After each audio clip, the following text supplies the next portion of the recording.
was at the first MJ Unpacked, and you're supposed to hit the gong when you make a deal. Well, guess what? I'm still waiting to make the deal. I'm available. Check out this special that we did here in Atlantic City for MJ Unpacked on location. The location for this 8th MJ Unpacked Business Conference was the Hard Rock Hotel and Casino in Atlantic City, New Jersey.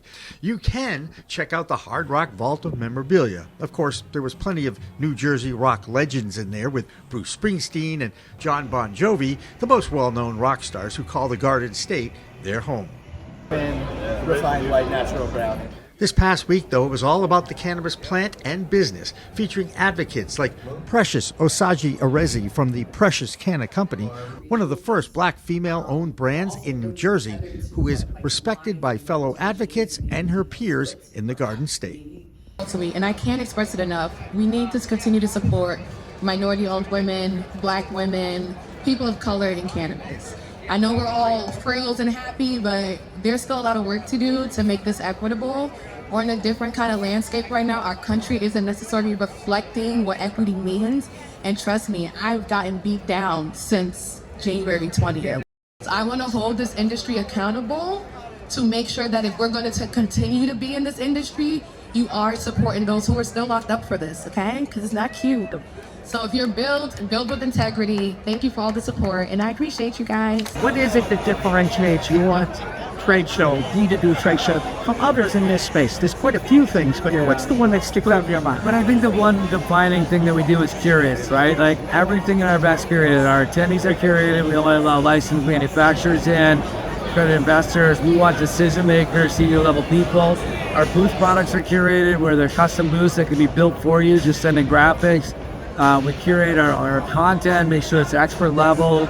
We're bringing in, unheard voices, really addressing the current needs of the market. And then, as you know, the party we had last night, if you're in the cannabis industry and didn't hear about it at this point, then you're not in the cannabis industry, because that thing was legendary. And tip of the hat to my very good friend James Ahadney at Fairchild for producing the event for us and all the sponsors of the event. That was sick. And what's so cool about that, Jimmy, is having it at the Steel Pier. Like, I think everybody kind of brought their inner child out, and it just made people feel like they could play and be happy and spread joy, and the beautiful weather in Atlantic City. I hope everybody listening to this that didn't make it this year has a chance to come next year. Absolutely, 100%. And if there's some place that I could go to find my inner child, it's not difficult, because I live it. And one of the co-founders of Fernway. We are a recreational... A good example of the quality of the attendees at this event was on the very first day when Hybrid Marketing's VP of Strategy, Jennifer Lamboy, moderated a panel on marketing called Carve Out Your Shelf Space. We're rolling. Okay. And, I'm supposed to do this. Hang on. Nice. Let me do this. Just stay right there, Jen. Okay. Jen Lamboy from Hybrid Marketing. Okay. Here we go. In 3, 2, 1. Hi, everybody. Welcome to the floor of MJ Unpacked. This is one of the best. And there goes George Jage, who's the founder and the boss of MJ Unpacked. And we did not plan this, okay? But this is going to be the beginning of the special report that I put together for Cannabis Coast to Coast News here at MJ Unpacked. I'm PCM TV founder Jimmy Young, and this is like a case of deja vu all over again, because it was yesterday that I sat with Jen and we had a great interview. But sometimes things go wrong when you have technology and microphones. And anyway, bottom line, we're back. Jen was kind enough to sit with me for a few more minutes to talk about hybrid marketing. Jen, thank you so much for putting up with, for coming back. Thank you. It's my pleasure, absolutely. Oh, wait, I don't have to do that because you're wearing your own mic. Whatever, we've made such progress. This is great. Okay, hybrid marketing. I saw you with a great job with your panel yesterday. Oh, thank you. And you had, 3 or 4 guys that were really, all CEOs, all decision makers, and they all had different things to say. But as a moderator, you brought them all out. You did a nice job. So let's talk about the challenges of marketing in the cannabis space, because as you know, this is the biggest freaking challenge that anybody in this industry has. Sure. Well, I'll say probably one of the largest challenges outside of the marketing restrictions is the lack of business maturity that we see in the space. So if we want to come to the market as just as powerful and strong as any other industry, in the world, in the country. That business maturity piece is where I think we can really up-level the industry. Oh, 100%. And by the way, it's easy to accept the culture and use the product, perhaps maybe not as much as you need to. Okay, let's just say, and this industry has a lot of examples of people that definitely, imbibed a little bit too much. Sure. I'll say though that kind of the counter to that we don't see in other industries is this is a highly passionate industry. There's a lot of folks who are coming at it from a few different angles of passion. I would say, like the plant-based medicine, the social equity angle. There's all different flavors within this industry. That yes, there's challenges, and yes, the business maturity. But I'll say at the end of the day, it's unlike anything else that we see at least in this country. And that's why I find it fascinating. I mean, I've met some of the smartest scientists, researchers. Absolutely. And I mean, I come from the sports world, so, low bar, high bar, right? And it's no disrespect to my friends in the sports community, all right? But there's always an element. You have politics, you have race, you have history, you have science and technology, compliance. It can touch a lot of different things. That's what intrigues me. Sure. And one of the reasons why I stayed in. What's the trick? What is the trick of marketing? We talked a little bit yesterday about social media. Everybody talked about social media. They don't like the word cannabis, and they don't like our industry, and they use their community guidelines to hide behind what I call censorship. Sure. That being said, how do you as a marketing person deal with some of those restrictions? Sure. Well, I'm going to answer. I think there's two questions. There are always two or three questions. I just shut up and you just talk. It works fine. One was what was the trick, and the other was kind of around the social media angle. What I'll say is the trick is, and it's part of our value proposition, is business outcomes. We're a business outcomes focused agency in the cannabis space. What that means is when we look at a company's business objectives and their outcomes, what we're trying to move the needle for has something to do with 5 business drivers. It's revenue, cash, cost, asset utilization, and risk.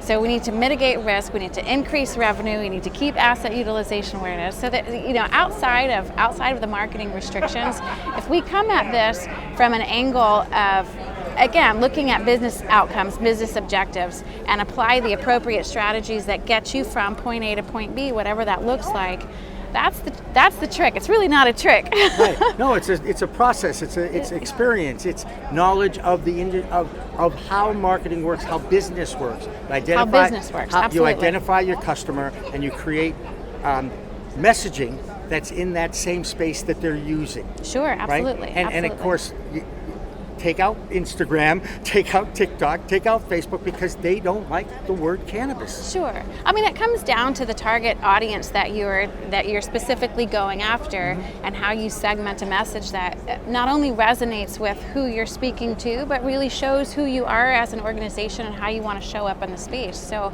it's interesting that you call it a trick, or because it's human nature. Like, how do you sell Tito's, or how do you sell basketballs, or whatever it is that you're selling? You have to figure out who you are, how you want to show up, and who you're specifically wanting to message to. Right.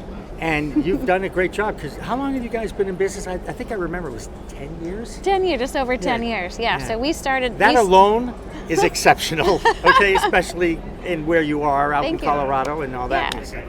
Thank you. What's ahead? What are the challenges in the future for this industry? And obviously staying in business seems to be the biggest challenge. I have this mantra, survive to thrive. And, Sure. And I don't know if we'll ever see thrive, but we're definitely in the survival mode now. Sure. So what's next? What do you think is going to happen? Go into that crystal ball. Sure. Yeah. I mean, again, like I said, if we're wanting to show up as an industry that's just as valid and profitable as any other industry that we're used to working in, again, I say it comes down to business maturity. As a cannabis industry, we are forced to be resilient and we're forced to pivot.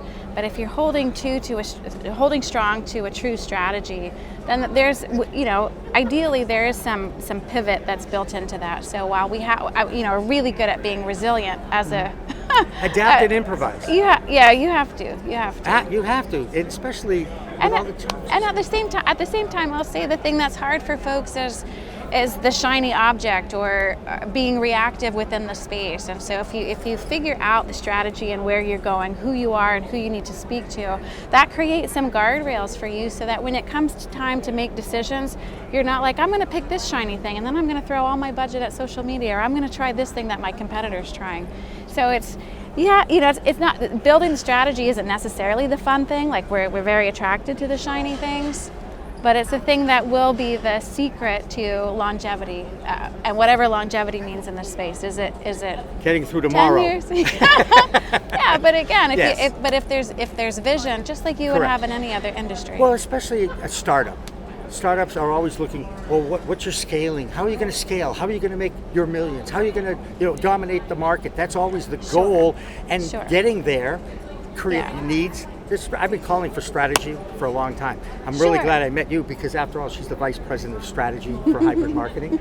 And that's why she knows all about these strategic things, because there isn't one way of doing things, and especially in an industry with a various consumer. You have your 21 to 34s, you have your 35 to 64s, you have your 50 plus.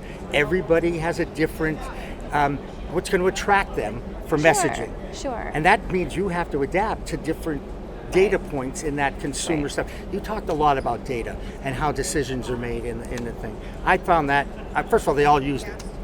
They all use it, but you have to consider too that there's the platforms with which we are forced to use within the space are not necessarily the best platforms that you see outside of the industry. So what I'm seeing right now on the marketing side, and we do a lot on the business consultancy as well, is organizations are looking at industries outside of cannabis to apply those types of platforms and work within our own restrictions. So they're looking at being more strategic when they're building a marketing and sales tech stack that is, built for longevity, that actually is something that we see. Consumer behavior doesn't change just because you put a pre-roll in somebody's hand versus a tube of mascara. Absolutely. Consumer behavior is consumer behavior. And humans are strange beings. It's just behavior. We might be the strangest. No, that's okay too.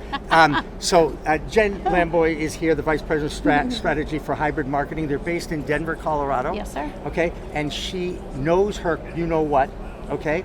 And I got to say, I've really enjoyed getting to know you and your staff. I'm so impressed with the type of person that you have manning your booth. It's awesome. Thank you. Yeah, thank you.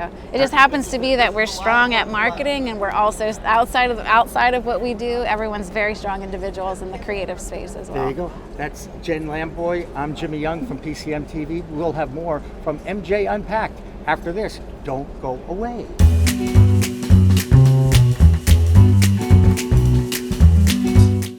We focus solely on the cannabis space. The cannabis is not just another item that we've put on our website and said, oh, we're in cannabis. We do cannabis and cannabis only, and we focus on cannabis day in and day out. So with Buds Group, we're going to not only work with you and give you advice, we're going to help see your project through to completion. And you're going to find at the end of the day, it'll be a fraction of a cost of working with a larger firm, because our executives are focused just on cannabis and we run lean.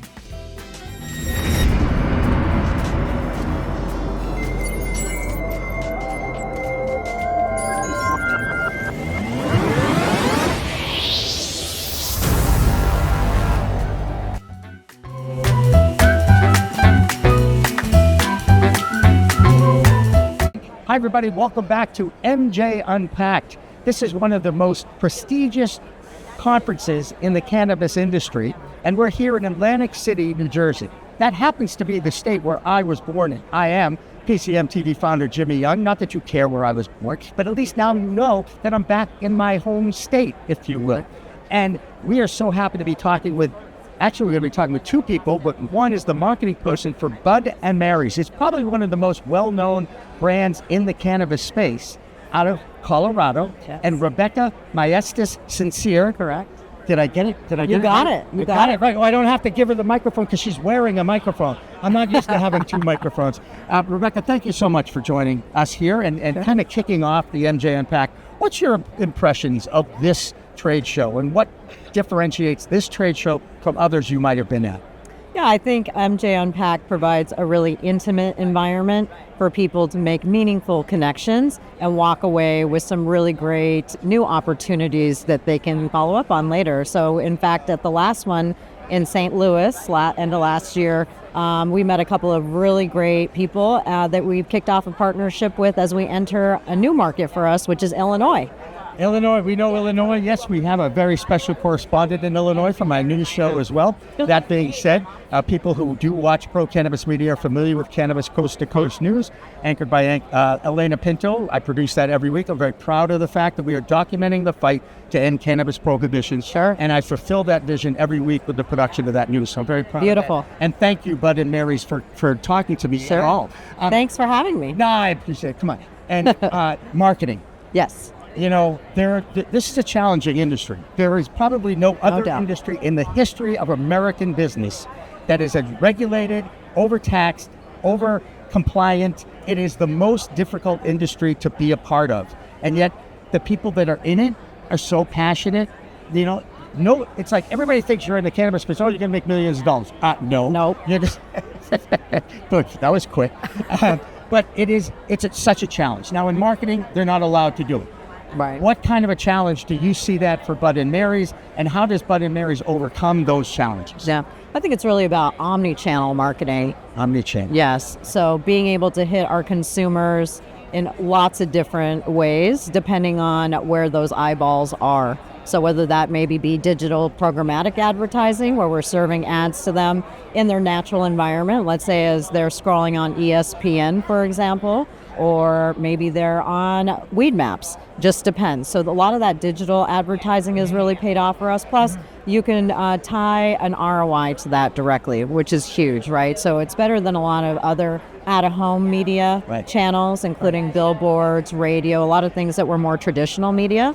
There wasn't a good way to really measure the results of that. So we find that difficult, but still sometimes it's good for brand awareness. It just depends on what the objective is. So we do that, but also it depends on the audience. So are we talking to our end consumers? Are we trying to speak to our B2B clients or our retailers, our buyers, decision makers? Or are we trying to hit bud tenders? You know, bud tenders, in my mind, play a very influential role. You know, they make or break a brand at the point of sale. So I've always created sort of these special industry networks for bud tenders at all the brands that I've built. And it's a way for us to have a direct line of communication with those individuals. So the turnover also is very high at that level, at the bud tender level. But normally we can collect their personal email address, so that allows us to maintain communication with them no matter where they go. Right. You mentioned eyeballs. How many eyeballs, how many times? That was, you know, marketing 101 back in the 60s when I was alive.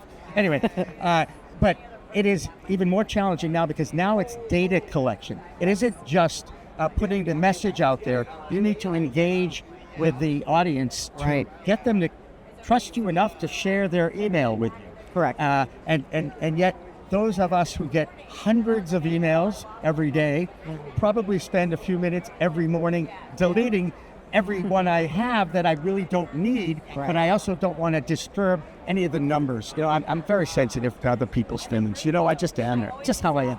But tell me the story, please, about Bud and Mary's, because I kind of have heard about it, and I'd like to hear your official rendition of the Bud and Mary's story. Sure. So Bud and Mary are actual people. I knew that they were. Isn't that amazing? Yeah, well, and what better industry to be in but Bud and Mary? I mean, right. Not a double entendre, which a lot of people think it might be, but Bud and Mary are R.W. Nelson. He went by Bud or Buddy. In fact, he just passed away, and we just had his funeral services last week. Oh, my goodness. Oh, no. I didn't know that. Oh. Lived an amazing life. The eulogy was incredibly inspiring to me. I was just floored by all of the accomplishments that he made in his life. Lived a long 98 years. Holy moly. Yeah, and Mary is still alive. She's also 98. They just celebrated birthdays. And also just celebrated an anniversary. Their wedding anniversary was Valentine's Day, which is also beautiful. Yes. How many years? Like, ooh, I don't remember a lot. But I've met people that are like 70 years married. Yes. And I have like That'll never happen to me. Yeah, I think it was up there in the 70-ish or more. Right, that's incredible. And, Yeah. You know, and people obviously are living longer now, so they accomplish more in that lifetime. Absolutely. Okay, I had to interrupt the MJ Unpacked special with a mea culpa. First of all, a thank you to the Maverick PR Group for arranging this interview with Rebecca and Dr. Duncan of Bud and Mary's. I'll be honest, the first time I ever heard of Bud and Mary's, here you go, is when I came back from MJ BizCon with their bag that I use pretty much every time I go to the supermarket. But if you don't know who Bud is or was, his real name is R.W. Nelson. He has an uncanny likeness to the former president Jimmy Carter. That being said, you talk about a life well lived. That's what Bud of Bud and Mary's is all about. An incredible life, an incredible legacy. And if you go to the Kemin Industries website, you'll see what I mean. Mary and I started the business in 1961. We had 5 children at the time and $10,000 in the bank. And I was in charge of the books. I was in the family room with the 5 kids, moving the toys around and so forth as they went to school or were home. But anyway, they were there with me. The business quickly moved from the Nelsons family room to the area where its global headquarters sits today. Back then, it was the location of RW's father's sheep farm. Today, Kemin operates in 90 countries, offering more than 500 specialty ingredients that serve customers in over 120 countries. And it's these innovative products and services that will lead Kemin to sustainably transform the quality of life every day for 80% of the world. The important thing that we think about a lot is the availability of nutritious food. Interestingly, in some countries where we do business, protein is deficient. And so we make it a real part of our business to be sure that that person gets adequate protein, because if they don't, life can be a real problem. Beyond enhancing nutrition for a growing population, RW and Mary have also made it their life's work to give back. They've built homes in Iowa and schools in China. They've rebuilt livelihoods in India and restored faith for people around the world. And they've anonymously helped families by covering unpaid school lunch bills and ensuring kids receive the nutrition they need to learn. It's a small token of what we like to do. It is said that a legacy is a gift.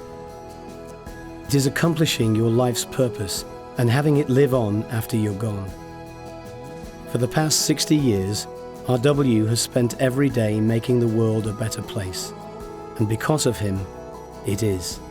Thank you, RW, for truly transforming all our lives. Let me finish telling you Tell me, about please, the rest because of I it. want to see how they went from being in love, being married, Yes. impacting other, and became a brand in the cannabis space. Sure. So they started another company called Kemin in 1961. You can look it up online, KEMIN.com. Let me ask you a question. Were Bud and Mary's hippies? Were they hippies? I think they were more counterculture? farmers, really. Farmer. Yeah, and, Okay, so and started in agrarians, that. you like that. Yeah. And that's a beautiful part of this industry, I imagine. Sure. Okay, go ahead on with this story. But Bud was a salesman and worked that for a little while. And then he was also an entrepreneur and liked to tinker around and invent things. And so Kemin started out by him mixing ingredients in an old Maytag washer in a barn and started formulating feed, really, for livestock is what it was. So different formulas for that. I got it. So they started that in 1961 and then grew it to be a multi-billion-dollar company now on a global scale. They now have operations in over 90 countries around the globe. I believe the statistic is once every 6 seconds, someone on the planet either comes in contact or ingests one of their products. They're on a 3rd generation of a 7-generation plan right now. Their son, Dr. Chris Nelson, is the CEO of Kemin and then also is the sole owner of Bud and Mary's. So he's taken a piece of that and put it into the cannabis industry, which is really incredible for us, honestly. And he sees just incredible potential in cannabinoid therapy, including THC, of course, and other minor cannabinoids. So that really opened up the door for people like our PhD researchers. So Dr. Duncan Mackie, who you'll be speaking to here shortly. Dr. Duncan. Yep. Yes. Opened the door for him to come into the organization and also work on clinical trials. So he can talk to you more about that. But, we have done clinical trials for Alzheimer's and dementia, for example, and Dr. Mackie's also worked on a lot of other studies with major universities. So going from kind of always having that respect for plants and really being intrigued by plant extractions is really how Bud and Mary's came in to be.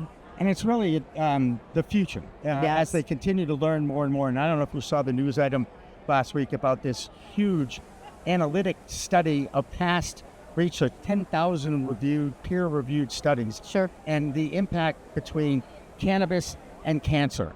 And I actually wrote my first blog, which was in 1937, the wrong drug got prohibited. But that's my opinion. Sure. And actually, I have a lot of evidence about that now because we know that alcohol really is a more dangerous substance. I don't like to use the word drug. Sure. Because I get prescribed drugs and I take them every day from my doctor. That's what I'm supposed to do. Then I've learned how to self-medicate, first with alcohol, I might add. Sure. Because we all went through that. And I grew up when the drinking age was 18. Right. And funny, it turned to 21 when I turned 21, so I knew God was helping me out, looking out for me. He understood what I was going through. Anyway, and now, of course, it's science. It's science. It's genetics. It's the steering mechanism, and yet we still have people going into dispensaries every day. What's the highest percentage in THC? That's the product I want. Well, you obviously are clueless about how this plant works with your endocannabinoid system and 100%. Your body. And by the way, flavonoids play a big role in this as well. Sure. Education. Absolutely. In the evolving space of cannabis, socially responsible capitalism has become a mantra for a lot of companies. I'm going out on a limb here because I'm pretty sure, I thought I read somewhere, that Bud & Mary's tells me a little bit about what they're doing to give back, because most industries, most companies now understand the importance of that, especially when you cannot market, come on down and buy 2 for 1. Right. Yeah. So we work with a lot of nonprofits. We have a program called Awareness. And so it's part of really us giving back to the local community. So we generally will have a different nonprofit depending on the state that we're targeting. For example, in Iowa, we're one of the only 2 operators in the state of Iowa currently, which is a very strict medical program. But we partnered with Easter Seals. So we created a vape product that was specific for them. It was an orange cream flavor, although in Iowa you're not allowed to even put orange cream on the packaging. You can only have a 2-character representation of what the flavor might be. So it says OC on the package. It was an orange package, and of course we had the Easter Seals logo on there as well. So we donated a portion of the proceeds back to them once that campaign was over. Normally those campaigns run about 90 days for us, but we do that, like I said, in other states. So we're about to launch one in Missouri with another nonprofit called Can Play, and Can Play is an organization that provides playgrounds for children with special needs. That's great. And as a person, I'm very proud of the fact that I have a correspondent who's epileptic, and I have a correspondent who's the mother of an autistic child. Sure. And it's those kinds of stories that continue to have to be told because people consider this a drug and it's a plant medicine. Yes. And we have 100%. To get rid of that stigma. And I know that's what you guys are all about too. And you have been a joy to sit and talk with, not to mention the fact that she was very patient as we got set up. So thank you for that. I appreciate it. And I look forward to talking to Dr. Duncan. Absolutely. Because he's right here. Yes, he's right? behind the camera. He's behind the camera. He's actually, I recruited him to help out because I needed help. What can I tell you? A lot of people say there aren't enough people on earth to help me, but that's another story too. We're going to have more of our special report from Cannabis Coast to Coast News on the MJ Unpacked conference here in Atlantic City after this. I think I messed up. Did you know there's a place that covers all the cannabis news you need? Welcome to Pro Cannabis Media, your go-to for all things cannabis. PCM is the CNBC of weed, bringing you the latest news and talk shows with a twist. We've got 16 state correspondents and multimedia journalists from around the US and Canada. Hey everybody, it's Brandon Jones with Be Green Distribution with the Missouri Cannabis Report. I'm Karen Black from Greenfinger Consulting with the Arizona Cannabis Report. I'm Amy Carter from Michigan Weedsters. Andrew Behringer here reporting from Washington, D.C. Stevie Fazy with the Canadian Toke of the Week. It all started back in 2018 when founder Jimmy Young kicked off the In the Weeds podcast. His mission? Documenting the fight to end cannabis prohibition. Fast forward to today and we've got Cannabis Coast to Coast with Elena Pinto, delivering the nation's only TV-style cannabis news show.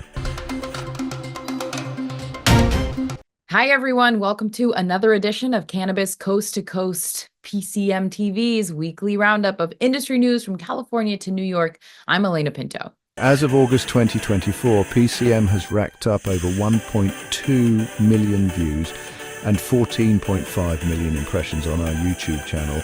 With 15,000 subscribers and growing, our reach is spreading like wildfire. PCM's website, YouTube, Rumble, Discord, Roku, Twitch, Spotify, iHeartRadio, Apple Podcasts, and even our very own PCM TV app. Get your cannabis news fix with Pro Cannabis Media. We're here to keep you informed and entertained. Stay tuned and stay lifted.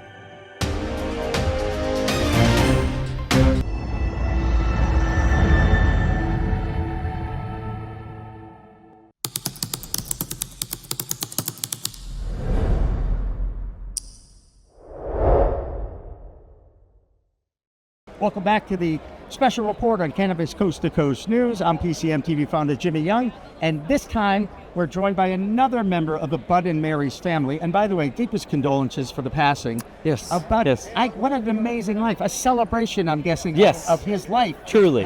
And you guys still came to this conference, so I appreciate that. Yes. I try to be sensitive. Yeah. Dr. Duncan Mackie is here with us. He is the Director of Pharmacology for the Bud and Mary's group. Correct. And how important is that role, especially now when people are finally realizing that this is not just a drug for recreational, and I hate that word, it's a plant medicine. Correct. So is that a lot of pressure on you to explain this to people? I spend a lot of my time explaining to people that cannabis is medicine, right? And that we are just scratching the surface. But I'm blessed to come along at a time with a degree in medicinal natural products chemistry. Isn't that convenient? And in history, by the way, that would be old news for those of you following at home. And the son of Boulder hippies, right, who never viewed cannabis as a drug. Right. And so my parents met at school, 1969, summer of love at the University of Colorado, and so it was never viewed that way in my household. So when I made the change, I spent about a decade plus at the university level as an academic.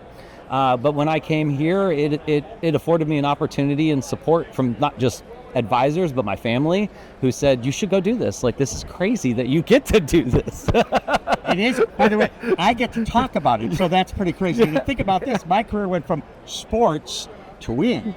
So I went from the sports guy to the weed guy. So I'm blessed. Yeah. You understand? Oh, yeah. And I love the fact that people in this industry realize that you are part of history. Oh, yeah. And you're educating the world now. Correct. Because for decades, this was vilified. Oh, yes. Oh, here comes the music. So we're going to have to battle a little bit. We're good. But I think we can handle it. Yeah. All right. What's the biggest challenge as a pharmacologist now that you know so much more about this plant? It's really being able to tease apart the effects of a plant that produces close to 500 medically relevant compounds. Right. That polypharmacology, there's not many plants in the world, or anything in the world really. We get crazy about penicillin from a mold, and it's one compound. This plant creates 500. I mean, it's kind of it's mind-boggling. It's almost it's a little bit of pressure in the fact that you're really teasing apart a super complex, and then trying to figure out what they all do together, right? And we're so far behind every other drug system or signaling pathway, and so we're playing catch up at this point. Right. And so that's probably the biggest challenge. I think funding for anything is always hard. Yes. The green rush that never happened. The green rush that never happened. But we're doing it, and That's right. and Bud and Mary's is committed. We're committed to the plant science. We have a reverence for the plant. I think that's important. And we're gonna keep fighting and doing what we need to do. Now you're from Colorado, so you get this next thought I'm going to throw out there. The craft grower is always concerned about the future of this industry because they fear big pharma coming in and taking it over and turning it into a drug instead of a plant.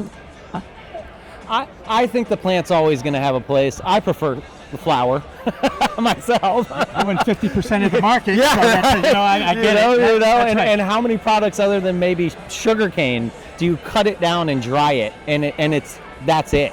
Right. That's the active form. Right. Like that, you have to roast coffee beans, right? You have to process other things.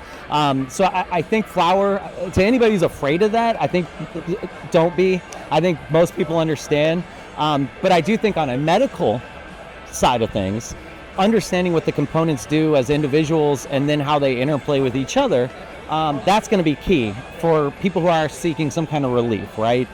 Because if we can figure that out, it's going to unlock treatments for almost every disease there is. I think pharma should be more afraid of the plant than us afraid of pharma. Well, think about what's going on with big alcohol right now. And the States Act and everything that's moving in that direction. Correct. Because now more people are using cannabis every day than are drinking beer or having alcohol. They tried to raise our age limit to 26 in Colorado last year on the ballot because not enough 21 to 26-year-olds are drinking.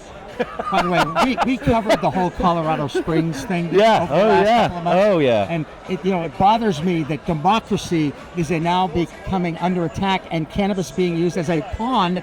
Oh yeah. And it really bothers me. Yeah. Well, as a doctor, it bothers me, right? Because I don't think you should politicize medical treatments, right? That's just not valuable for anybody. Right. Well, you're battling that stigma to get it away from vilified reefer madness. It can be you can abuse it. Of course, anything that is good for you can be used and abused. And by the way, the number one most abused drug in our society is caffeine. Caffeine. Correct. 91% of Americans have 1 cup of coffee a day. Yep. Okay, so let's be honest. And here's my other factoid I'd love to throw out. You're going to like this, I think. If you went to a doctor and they had on their wall a degree from the University of Pennsylvania, NYU, Harvard Med, Yale Med. Okay. You feel pretty confident with whatever they have, right? Yeah, pretty Ivy League, So did you know that between 1900 and 1906, 5 million prescriptions were written for cannabis by graduates of the best medical and oldest medical schools in the United States of America. So it became vilified after 1906. Yep. And it finally got prohibited. Well, it spent 90 years in the pharmacopoeia, right? So medical doctors carried tinctures to patients. Right. Through the 1800s. Yep. It wasn't until we hit the Dobbs Act and some of those things that occurred before my time. Right. I get it. But before my time, too, just for the record. I Just remember checking. 1969. Okay. I listened to Woodstock. Barely? I was 12. Okay, 12. Very interesting time. Oh, yeah. You know that Yes, time. yes. And I always say this. I said, yes, and Richard Nixon haunted me then, and he's haunting me now with that damn Controlled Substances Act. The Controlled Substances Act, the failed war on drugs. At some point, people are going to have to understand. But here's your challenge, as you know. Correct. This plant impacts you differently than it impacts me. Correct. Because everybody has a different endocannabinoid system, different metabolism, and what works for you may not work for me. Correct. Plus, by the way, there are plenty of people I know that are allergic to THC. Yeah. And even some of the botanicals that are in some products now, like valerian root or what have you, people can be allergic to that. Yes. So this is a challenge. Every patient offers a new challenge Correct. to every bud tender who comes in to talk. Oh, very much so. Very much so. so. What are you guys doing for education as far as that goes? So I meet probably monthly, and even more so than that. But I have standing meetings with across the states with all of our sales reps, our marketing folks. A lot of it is just giving them the knowledge and arming them with the understanding of what they're selling. Right. because then they have to be able to translate my complex science That's right. to somebody at the bud tender, and those are our direct connection to the consumer. Bud tenders are our best friend, right? And I think everybody has to have an understanding of what they're selling. And so I spend quite a bit of time doing that. I do bud tender trainings. I do the tours of our facilities. So tomorrow is Bud Tender Day here. Correct. At MJ Unpacked. I just dated this, but that's okay. You get it. We're Tuesday, Wednesday, Thursday. Yep. I think I remember where I am and what day it is. Don't ask me the date.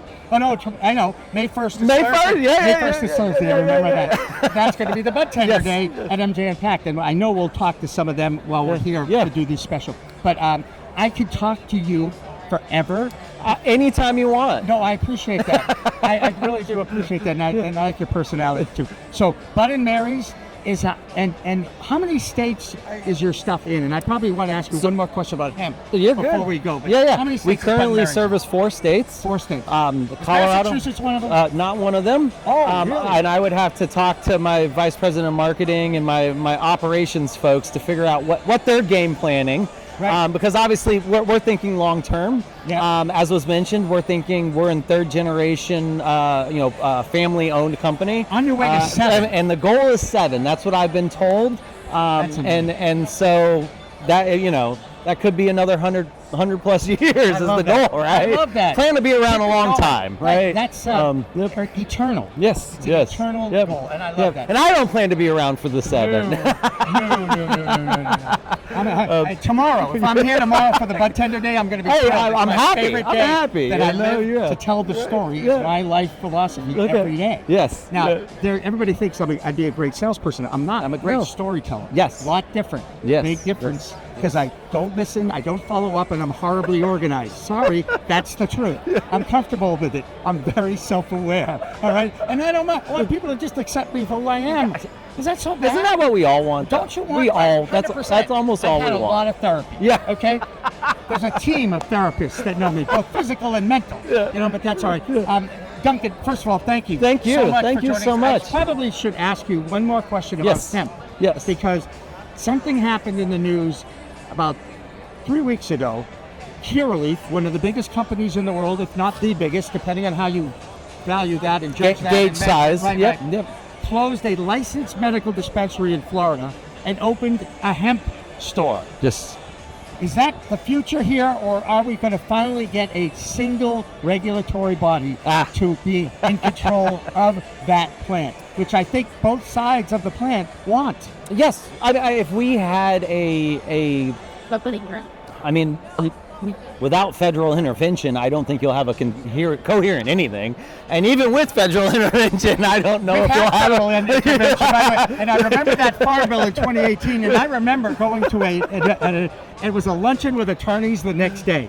And I said, you guys understand they just legalized the cannabis sativa plant? Oh, no, they didn't. You don't understand the bill. And I'm like, really? Yeah. I said, it's a plant. Yes. And it's what happens when lawyers write science. Exactly. Is the problem. And you're going to tell me that our Congress didn't consult with a scientist before they passed that bill? You gotta wonder. I really believe that there's a conspiracy, and I think they knew exactly what they were doing. Think about it. The FDA's had 7 years to come up with regulations, and they haven't done a damn thing. And by the way, that's 2 different administrations, so it's nothing to do with politics. No. I don't think it's a party thing. I think, It's a brain thing. Yes, okay? correct. And they probably need to have a little stimulation of their brain at some point, just to, you know where I'm going. We could have a session. Yes, we could invite them. Yeah. There's going to a sesh.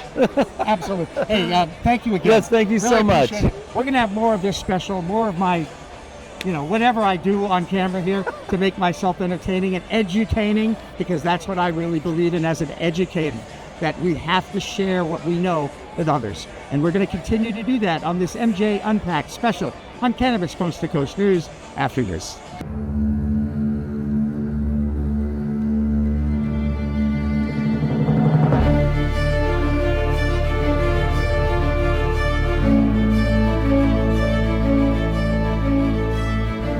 What if we're right? What if all of a sudden they discovered that there is medical use for marijuana and that it is good for you and it's better than alcohol and it's better than opioids and it helps your health? What if we're right? What if they find that out? specific cannabinoids have medical value. These are facts. I'm here today in hopes to assist in removing the demonized stigma of cannabis and the perception that cannabis is just about getting high. The true base of this plant has to be known.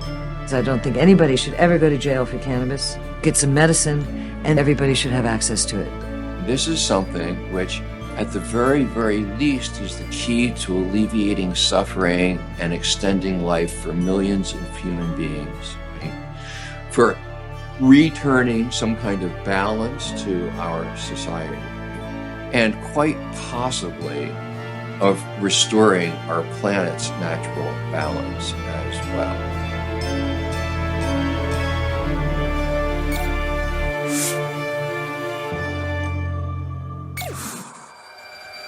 You know, I never know who I'm going to run into at these conferences. I'm Jimmy Young, the PCM TV founder, and I'm here at MJ Unpacked in Atlantic City. And people bring me interviews, people they want to talk to all the time, and I don't have a lot of time to actually do background on them. So I have to get to know them in like, I don't know, a minute and a half. But I'm sitting next to a woman whose name people that understand and appreciate great female vocalists will know the name Sarah McGlaughlin. Sarah McGlaughlin, it's a pleasure to meet you. It's a pleasure to meet you and more importantly, we have something in common. We do. You went to Lincoln Sudbury High School, the Dual County League. Yes. In Massachusetts, which was in my league, Newton South High School, and I have memories of the Lincoln Sudbury soccer team when they won their state championship in the 70s. They were great. The Nelson brothers. I even remember Lee and Perry Nelson, who played at Lincoln Sudbury because they were outstanding players. Anyway, I digress because I love sports, but I also love music, and I appreciate the fact that you haven't. How much is it fun for you to have a name that people will sometimes recognize? I've been serenaded before, walking around a conference. I mean, sometimes it's fun. You know what I find though is that anyone who's like under the age of 40 has absolutely no clue who she is. It's kind of like me. People have absolutely no clue who I am if you're under 50, okay? And it's okay too. You know, it's all right. I used to be somebody. Anyway, Sarah, I see on your card, melt to make ancillary products. So the obvious question, being that expert interviewer that I keep thinking I am, what is melt to make? What do you do? What is melt to make? Melt to make. We are a company that makes all natural gummy bases. We were actually a CBD company originally, and we had a dispensary up the road who loved our gummies, and they were like, hey, can you help us make gummies? And we tried to help them. They struggled. We gave them our recipe, we gave them equipment list, they still struggled. And finally my business partner was like, Sarah, can't you just make a mix and send it up to them? And I was like, huh. And I was like, give me a couple of days, let me see what I can do. And it wasn't a thing. I was like, this is definitely not a thing, but let's see what we can do. So we sent up our first melt to make mix to this company. They melted the gummies down. We provided them with a formula calculator, so they were able to just punch in their numbers and the dose they were looking for, and the gummies came out perfectly. And they were like, send us more cases. And that's when we were like, kind of scratched our heads, and we were like, well, we might want to start doing this for other people. We went to our first MJ Biz in 2021, not knowing, basically no one knowing who we were. And none of us were able to eat lunch, get a drink of water, or go to the bathroom because we were 6 people deep the entire day. And that's when we were like, oh my gosh, this is something people really need, is help making gummies. And that's a great story. In 2021, I think, was the masks. We had yes, to wear it masks, was. right? Yes, there were some questionable masks, but yes. Well done. By the way, I made a mask. I got a mask that actually was my face, and I used to freak people out. And I said, look, if I'm going to be talking, I need it to look like me, even though my lips won't be moving, right? I'm sorry, I digress. So where are your products now? Are they in licensed states? Are they only medical products? I mean, where is your market that you're bringing this out to specifically? Yeah, it's changing every day. We're in pretty much every state other than Idaho, where I used to live. So, you know. Oh my God, the worst state if you're a pro-cannabis person in the country is Idaho. I know. Okay. So yeah, so we're in every state. We've got customers buying from us, licensed medical. We really don't ask questions. I think there's some home users who use our cases as well. We have a long shelf life. And then this is the number that's changing daily. We're actually over in Berlin right now at the trade show over there. Oh, and yes. I think we're shipping right now to 13 countries. So we're hoping to expand that, and have had a lot of interest in Europe, mostly because I think labor costs are so high in Europe. So if they can simplify the process and not need to hire so many hands, it definitely works out for them. Well, I hope that this interview gets seen by my news audience that is being seen all over the world. I have 20 correspondents from coast to coast that contribute a little report on what's going on in their state, although I'll be perfectly honest with you, nobody from Idaho is contributing to our news, because I don't need them to contribute, because I know if you're carrying in Idaho, it's a $300 mandatory. Well, it's a great place to ski and mountain bike, so that's why I was there. It's definitely not there for the cannabis. Well, that's because you have athleticism in your blood if you went to Lincoln Sudbury High School. I know the water. It's all about the water in Lincoln Sudbury, and just like it was in Newton. Okay. Duck poop in the water. I don't want to hear about the duck poop. Okay, I have duck poop out my window too, by the way. And by the way, geese are just gross figures. I know. That's the Northeast, right? Yes, I mean, it's so funny. It is. What would you, if you had your wish for where this industry can go? There's a lot of doom and gloom going on right now. Yeah. People are concerned, and yet one of the stories that I'm going to be talking to people about over the next hour or so at the show as it winds down is you now have one of the largest brands, if not the biggest brand, Curaleaf, closing a licensed medical dispensary in Florida and opening a hemp store. Yes. So is your product can it go Delta 8 or Delta 9? Yeah, it can really be mixed with anything. Emulsified cannabinoids, any type of cannabinoids. Actually, we also supply the nutraceutical world. So, functional ingredients, mushrooms, whatever can go in there.